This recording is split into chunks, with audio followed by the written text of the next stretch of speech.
They were impressive machines. But is it possible for machines made by industrial civilization to save us from industrial civilization?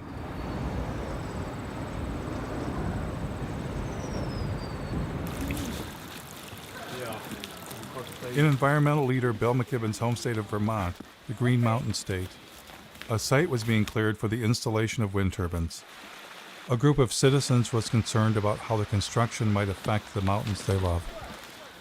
I joined them for a tour.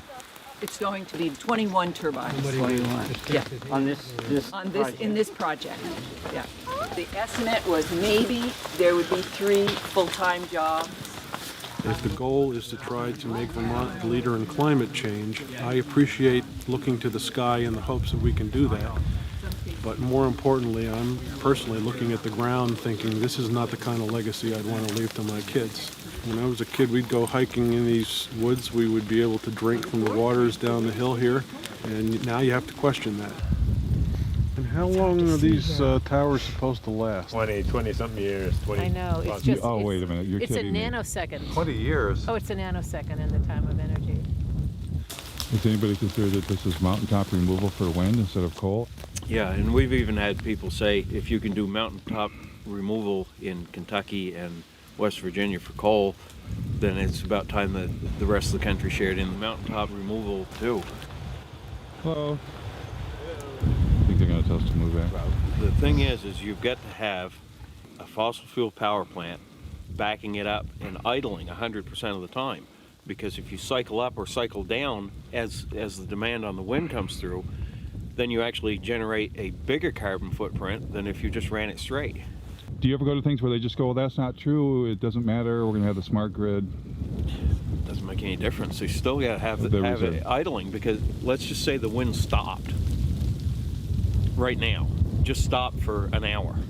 You've got to have that power. What do you do? I'm a environmental health and safety consultant. I usually work with businesses to help them do things, but I would never work with scum like this. You didn't get me on camera doing this, did you? Not being judgmental or trying to play God, but we've got to deal with population growth and sustainable resources. We've all got to cut back.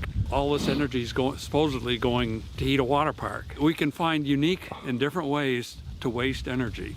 This is not a Vermont company. I mean, Green Mountain Power will be bought out by Gas Metro, and Gas Metro is owned by Enbridge, as I understand it, which is a big company, resource company in Canada, which is exploiting the tar sands, that wants to build the XL pipeline. See, they're all in bed together. It's still we don't know the whole story. Have you asked Mr. McKibben to come see that? He thinks anything renewable is good. Yeah. So that's what I've heard people say. This is...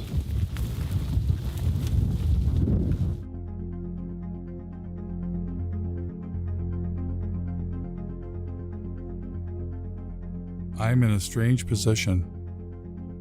I'm against our addiction to fossil fuels and have long been a fan of green energy. But everywhere I encountered green energy, it wasn't what it seemed.